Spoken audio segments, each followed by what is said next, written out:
تحية متجددة كافة التلاميذ والتلميذات الأولى baccalauréat. Alors maintenant on va aller à la chimie, les grandeurs liées à la quantité de matière. Donc voilà, juste on va faire un rappel de l'année dernière sur les quantités de matière N. Alors c'est de calculer le nombre de moles. Donc la première relation avec laquelle on va commencer, c'est que la quantité, le nombre de moles d'un élément X, c'est N sur Na. N, c'est quoi? C'est le nombre d'atomes, ou bien de molécules, ou bien d'ions, voilà. Et là, c'est la constante d'Avogadro. Constante d'Avogadro. Alors, qui est égal à 6,02 fois 10 puissance 23 mol moins 1. Voilà. Alors, lorsqu'on arrive à ce chiffre, c'est-à-dire on a mol d'atomes. D'accord? 6,02 fois 10 puissance 23 représente une mole. Voilà, c'est une relation générale. Donc, aussi, on pourra utiliser la relation suivante. Donc, la quantité de matière égale la masse sur la masse molaire. La masse de l'élément X, donc, elle est en grammes. La masse molaire, si elle est d'un atome, alors elle est déjà donnée. Donc, elle est grammes par mol. Si elle est d'une molécule, alors on doit faire la somme. Donc, par exemple, masse molaire de carbone, c'est 12 grammes par mol. Masse molaire d'oxygène, c'est 16 grammes par mol. Voilà, ce sont des valeurs connues.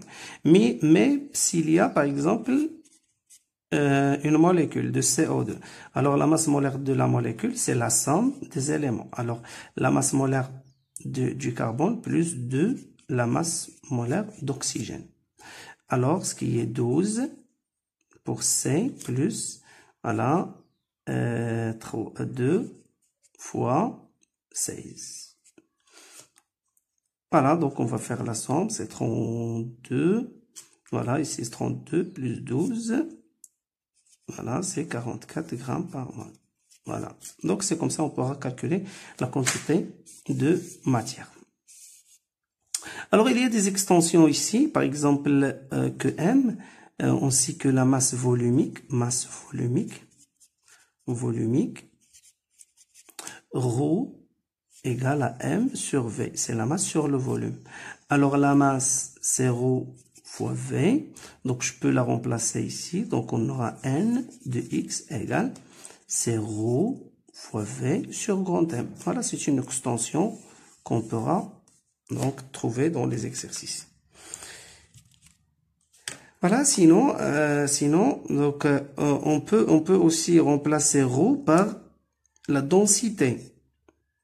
Donc on aura c'est ρ de l'eau fois la densité fois V sur grand M.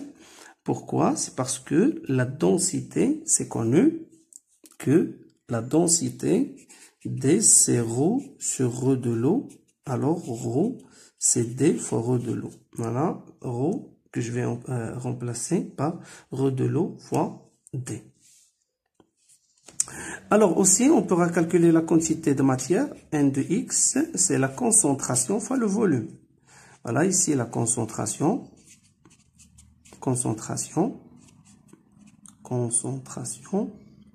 molaire, elle est en mol par litre, fois le volume en litres. Elle est en litres et là, c'est toujours en mol. Voilà, l'unité de la quantité de matière, c'est toujours en mol. Voilà, c'est une relation aussi très importante qu'on aura besoin. Alors, selon l'exercice, je peux utiliser cette relation, ou bien celle-là, ou aussi cette extension, ou bien N égale à C fois V. Alors, pour les gaz, donc, soit que je vais utiliser N égale à V sur Vm, c'est le volume sur le volume molaire. Voilà, volume molaire. Ce volume molaire, elle est donc égal à 24 mol litres par mol dans les conditions standards. Voilà, et là c'est le volume, elle est en litres, aussi la quantité de matière en mol.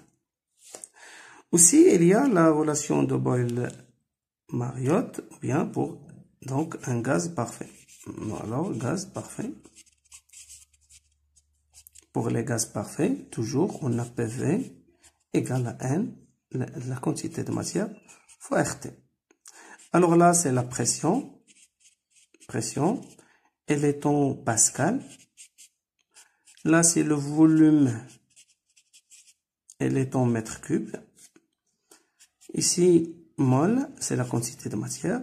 Là, R, c'est une constante des gaz parfaits. Constante des gaz parfaits.